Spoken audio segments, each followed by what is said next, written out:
नमस्कार दोस्तों, मैं सत्यम चौरसिया आपके अपने YouTube चैनल पथ स्टडी में बहुत बहुत स्वागत करता हूं। जैसा कि आप जानते हैं कि Madhya Pradesh police constable physical 2024 चालू होने वाला है और फिजिकल होगा 23 तारीख से। तो आप लोग जोर तोर से लग जाइए और फिजिकल की अच्छी तैयारी कीजिए। तो फिजिकल में क्या क्या डॉक्यूमेंट्स लेके जाना है, किस प्रकार के डॉक्यूमेंट्स लेके जाना है, मैं विधिवत एक एक से बताऊंगा। आप लोग वीडियो के अंत तक बने रहें और पूरे डॉक्यूमेंट्स अपने साथ ओरिजिनल लेके जावें।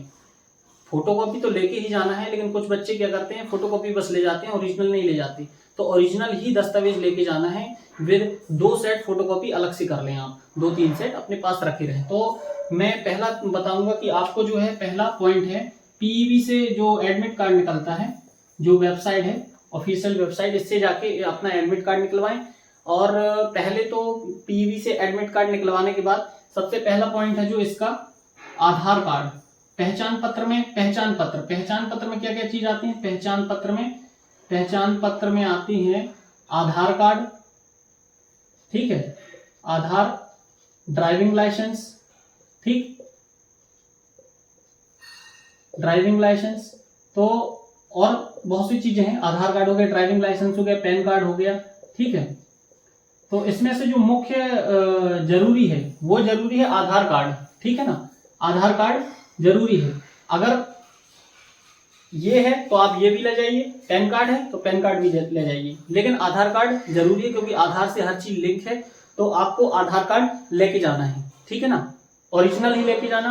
ओरिजिनल के आधार कार्ड तो ओरिजिनल ही निकलता है, ठीक है। ड्राइविंग लाइसेंस और पैन कार्ड अगर हो तो फोटोकॉपी न ले जाके उसका ओरिजिनल लेके जाना। अगर आधार कार्ड में किसी प्रकार से अगर कोई नाम में या डेट ऑफ बर्थ में मिस्टेक हो तो फिर पैन कार्ड और ड्राइविंग लाइसेंस इसको ओरिजिनल लेके जाना मान्य हो जाएगा, ठीक है। इससे आपको फिजिकल देने में कोई दिक्कत नहीं जाएगी, ठीक। अब पहचान पत्र के बाद आ गए जन्म तिथि प्रमाण पत्र, ठीक है, जन्म तिथि प्रमाण पत्र।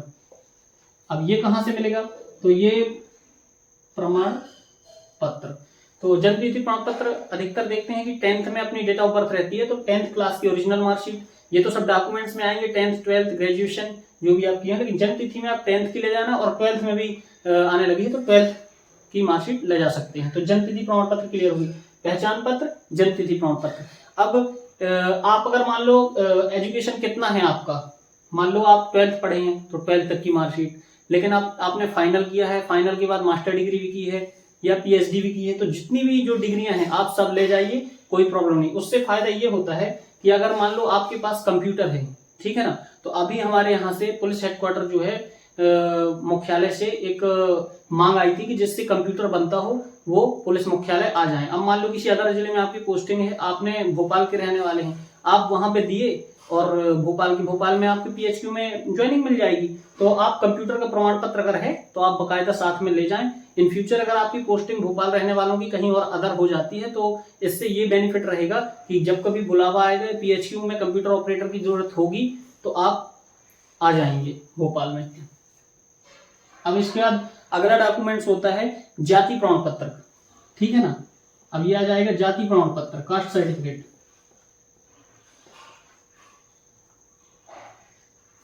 अब जाति प्रमाण पत्र इसमें स्टेट का लेके जाना है, ठीक है, सेंट्रल का नहीं चलता, स्टेट का है तो स्टेट एग्जाम है तो स्टेट के एग्जाम का ओरिजिनल जाति प्रमाण पत्र लेके जाना और सबकी 3 सेट या 2 सेट छाया प्रति लेके जाना है, ठीक है। और जनरल वालों को ये जाति प्रमाण पत्र की आवश्यकता नहीं रहती, ये एसटी, एससी और ओबीसी, ठीक है। और वो जो जनरल में 10% आरक्षण वाले हैं उन्हें अलग से लेके जाना है प्रमाण पत्र। तो जाति प्रमाण पत्र हो गया। अब हो गया मूल निवास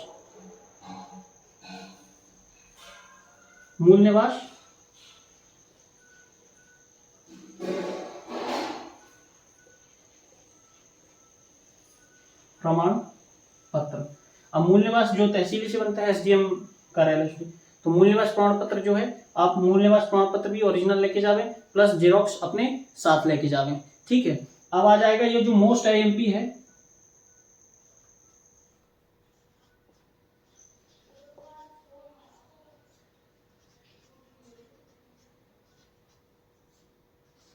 रोजगार प्रमाण पत्र जीवित।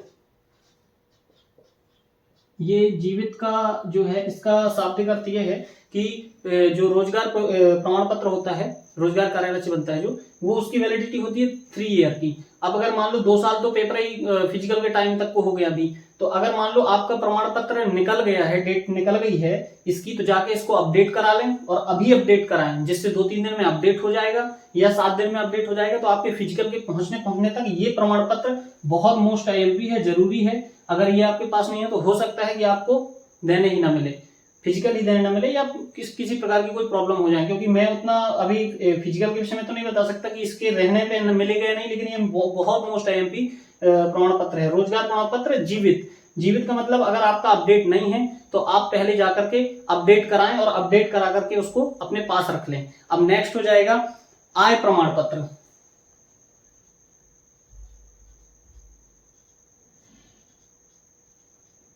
आय प्रमाण पत्र।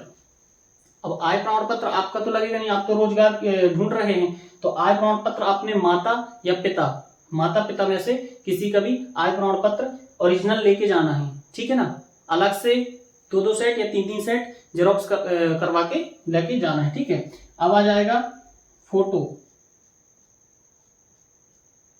फोटो आप 5 से 10 फोटो, 5 से 10 फोटो जो है, 10 फोटो समथिंग रख ही लीजिएगा, 10 फोटो आराम से लग जाएंगी। 10 फोटो आप रखिएगा और व्हाइट बैकग्राउंड की फोटो हो, स्पष्ट हो, नाम लिखा हो ना लिखा हो सब चल जाएगा। वैसे नाम ना लिखा हो, सिंपल हो तो और अच्छी बात है। नाम या डेट ऑफ बर्थ कुछ नहीं मत डलवाना, फोटो में जो है बिल्कुल सिंपल फोटो हो, व्हाइट बैकग्राउंड हो तो और अच्छी बात है। तो फोटो आपको 10 कम से कम 10 से 12 फोटो रख लेना, 5 में 10 से 12 फोटो रख ही लेना। क्योंकि हमने जब फिजिकल दिए थे हम तो 42 फोटो रख के ले गए थे कि अगर मान लो फिजिकल में जितनी फोटो मांगे उतनी देते जाएंगे डॉक्यूमेंट्स वेरिफिकेशन में। तो अब जैसे इसमें फोटो का कोई ऐसा साइज निर्धारित नहीं किया, तो फोटो जो है जो नॉर्मल साइज में बनती है पासपोर्ट साइज की फोटो, वो फोटो आप ले जाइएगा, ठीक है। अब भूतपूर्व सैनिकों के लिए मैं कुछ बता रहा हूं। भूतपूर्व सैनिकों के लिए क्या है कि इनका जो जिला कल्याण बोर्ड है, जिला कल्याण बोर्ड से इनका एक सर्टिफिकेट रहेगा, वो सर्टिफिकेट अपने साथ लेके जाना है, ठीक है। जिला कल्याण बोर्ड से इनका एक सर्टिफिकेट बनेगा भूतपूर्व सैनिकों का। तो ये पूर्व में जो सैनिक थे इनका जिला कल्याण बोर्ड का एक सर्टिफिकेट है, वो सर्टिफिकेट साथ में लेके जाना है। तो इसको जो फिजिकल में जो अलग से बेनिफिट मिलेगा तो ये इनको मिल जाता है, ठीक है।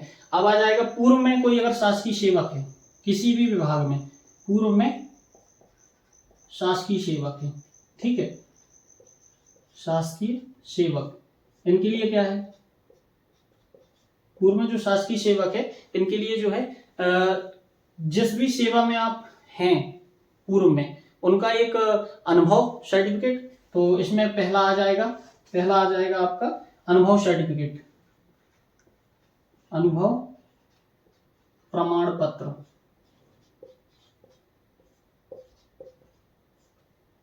ठीक है। और दूसरा आ जाएगा एनओसी, एनओसी अनापत्ति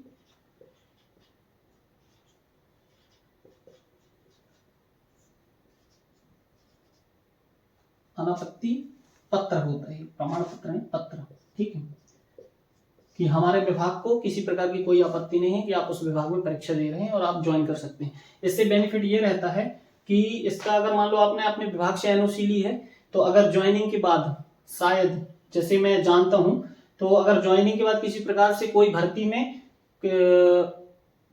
रिजेक्ट हो जाती, किसी प्रकार से कारण से कोई भर्ती रिजेक्ट हो जाती है, तो आप अपने पूर्व जो भी भर्ती में थे जिसमें सेवा दे रहे थे, तो इसमें आने के लिए आपको मिल सकता है मौका। एनओसी जो है उसी बेस पे एनओसी ली जाती है, ठीक है, अपने विभाग से, ठीक।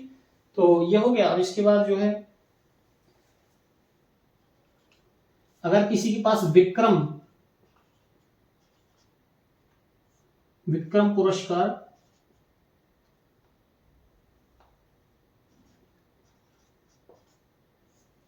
अगर किसी के पास विक्रम पुरस्कार हो तो विक्रम पुरस्कार जो है आप ले जा सकते हैं, आपको फिजिकल में बेनिफिट मिलेगा।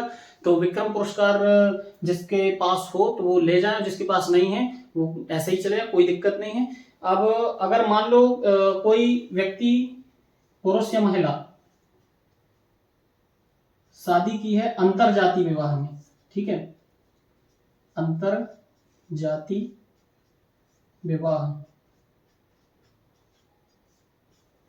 तो इसमें जो है अंतर जाति विवाह में अगर मान लो किसी लड़की ने शादी की है या लड़के ने की है और उसका फिजिकल है, तो वो अपना अंतर जाति विवाह का एक विवाह सर्टिफिकेट जो है, विवाह सर्टिफिकेट ले जाएं। प्लस क्या होता है कि अगर मान लो कोई लड़की ने शादी कर ली, फिजिकल पेपर के पहले उसने फॉर्म डाला फिर पेपर दिया, अब उसकी शादी हो गई और शादी होके वो किसी अदर जगह चली गई और उसने आधार कार्ड अपडेट करा लिया। अब आधार कार्ड में मेंशन कहाँ का हो गया, मान लो उसने मध्य प्रदेश की होगी, यूपी में करा लिया, आधार कार्ड में यूपी डाला है। अब जब आप फॉर्म भरे थे उसमें मध्य प्रदेश था, ठीक है, अब वो आधार कार्ड यूपी वाला लेके पहुंच गई, तो ऐसे में कंफ्यूजन होगी, उसको देने नहीं मिलेगा। तो आप एक काम करिएगा कि चाहे अंतरजातीय विवाह हो चाहे शादी हो गई हो आपकी समाज में, तो आप शादी का सर्टिफिकेट जो होता है, मैरिज सर्टिफिकेट, उसको आवश्यक रूप से चाहे मेल कैंडिडेट हो या फीमेल कैंडिडेट हो, दोनों अपना ओरिजिनल मैरिज सर्टिफिकेट ही लेकर जावें। उससे ये रहेगा कि अगर आपका आधार कार्ड में किसी प्रकार का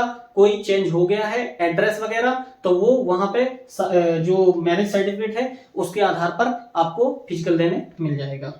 ठीक है। अब इसमें आप विवाहित व्यक्तियों को, अगर मान लो जैसे कोई विवाहित व्यक्ति है, विवाहित व्यक्तियों के बच्चे हैं, मान लो विवाहित व्यक्ति जो भी हैं उनके अगर मान लो बच्चे हैं, ठीक है, अब बच्चे हैं तो अगर उनका एक बच्चा है या दो बच्चे हैं तो उनका जो है जन्म प्रमाण पत्र, जो भी बच्चे हों उनके जन्म प्रमाण पत्र, जो भी कैंडिडेट हो, चाहे विवाहित मेल कैंडिडेट हो चाहे विवाहित फीमेल कैंडिडेट हो, उनका दोनों बच्चों का जो जितने भी बच्चे हैं उनका जन्म प्रमाण पत्र अपने साथ आवश्यक रूप से लेकर के जावें। अब लास्ट एक और मैं बता दे रहा हूं, एक दो और जो मुख्य मोस्ट आईएमपी हैं, इससे क्या रहता है आपको ये जो जितने भी मैं सर्टिफिकेट बता रहा हूं ओरिजिनल के साथ साथ 3 प्रति फोटोकॉपी में अवश्य रूप से लेके जावें। अब जैसे अगर कोई महिला या पुरुष कैंडिडेट है वो तलाकशुदा है, ठीक है, उसका तलाक हो चुका है, तो आप क्या ऐसे कंडीशन में आप क्या करेंगे कि अगर कोई भी महिला तलाकशुदा है तो न्यायालय से जो भी निर्णय हुआ है तलाकशुदा का, उसका जो लास्ट अंतिम जजमेंट है उसकी एक कॉपी रख लें, या फिर पुरुष जो है, पुरुष भी अपने एक न्यायालय से, सर्टिफिकेट तो न्यायालय देती नहीं है, लेकिन ये है कि जो जजमेंट होता है, अगर वो जजमेंट हो चुका है तो उसकी एक कॉपी ओरिजिनल, किसी प्रकार की कोई फोटोकॉपी नहीं, ओरिजिनल अपने पास रख लें, तभी आपको जो है इसका फिजिकल में आपको शामिल होने का मौका मिलेगा। अब यात्रा भत्ता की बात करते हैं कि सभी बच्चे जाते हैं दूर दूर से, तो यात्रा भत्ता का कैसा क्या करना है। तो यात्रा भत्ता में सबसे पहला आपका जो है बैंक पासबुक,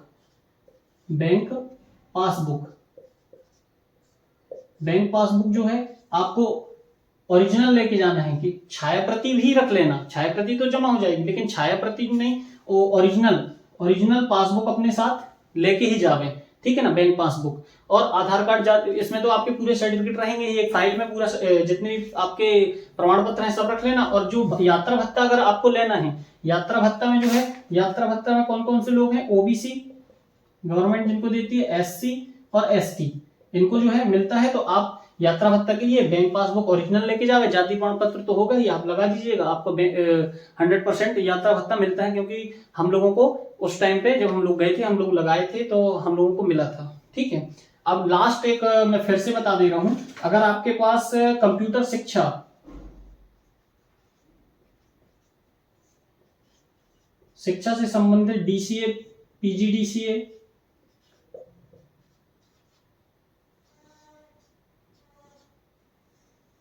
ये सर्टिफिकेट हैं तो आवश्यक रूप से आप लेके जावे। कंप्यूटर से और कोई उच्च शिक्षा आपने हासिल की है तो उसको जरूर लेके जावे। मैं फिर से बता दे रहा हूं कि कई बार क्या होता है कि जो पीएचक्यू है, पुलिस हेडक्वार्टर, पीएचक्यू जो है वो कभी का क्या होता है कि पूरे मध्य प्रदेश के थानों से या जिलों से सभी को सूचना देकर के बुलवाते हैं कि कोई अगर कंप्यूटर शिक्षा में कोई उच्च व्यक्ति है तो वो आकर के पीएचक्यू में अपनी जॉब करे। और अगर कोई व्यक्ति भोपाल का है और वो किसी अदर जिले में पोस्टिंग है और सोच रहा है मेरे को भोपाल जाना है, तो उसके लिए एक बहुत अच्छा मौका रहता है ये। तो ऐसा आप कोई भी डॉक्यूमेंट जो है आप इसी में लगा दें, तो इससे ये रहता है कि आप पीएचक्यू में जाके जॉब कर सकते हैं, पुलिस हेडक्वार्टर में। अब अगर मान लो आपके पास नहीं है ये डॉक्यूमेंट्स, तो ये कोई जरूरी नहीं है। अब ये अगर नहीं है तो आप, अगर आपसे आता है और अच्छा कंप्यूटर आता है तो आप फिर भी जा सकते हैं, कोई वो प्रॉब्लम नहीं। तो मैंने जितने भी ये सब चीजें बताई, जो ये सर्टिफिकेट, इन सभी को ओरिजिनल लेके जाना है। किसी भी प्रकार की कोई भी फोटोकॉपी में मत लेके जाना। सबसे मैंने जो बताया था, मोस्ट आईएमपी जो है वो है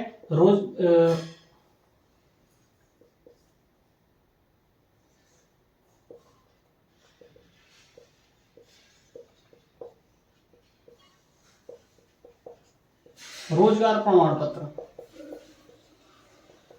ये जीवित रहना चाहिए। जीवित मतलब मेरे कहने का कि 3 ईयर पुराना ना हो, नहीं तो 3 ईयर पुराना होगा तो आपकी जो ज्वाइनिंग में हो सकता है प्रॉब्लम फंस जाए। इसलिए जो है ये सभी जितने भी मैंने प्रमाण पत्र बताए, ये सब प्रमाण पत्र ओरिजिनल लेके जाना और फोटोकॉपी 3 सेट में करके लेके जाना, जिसमें आगे किसी प्रकार की कोई भी परेशानी ना जाए। फोटो 12, 15 जो भी हो, जितनी भी हो आपके पास ले जाना। 10 से ऊपर फोटो हो, 10 फोटो तो मिनिमम लग ही जाएंगी। और आप लोग सभी लोग से मेरा गुजारिश ये है कि सब ये प्रमाण पत्र जो है साथ में लेके जावे और अच्छे से फिजिकल की तैयारी करें। और सभी लोग जो फिजिकल की तैयारी करें उनको पहले से और अभी से सबको बधाई। और सभी लोग आके अच्छे से फिजिकल दें और एक पुलिस की वर्दी प्राप्त करें।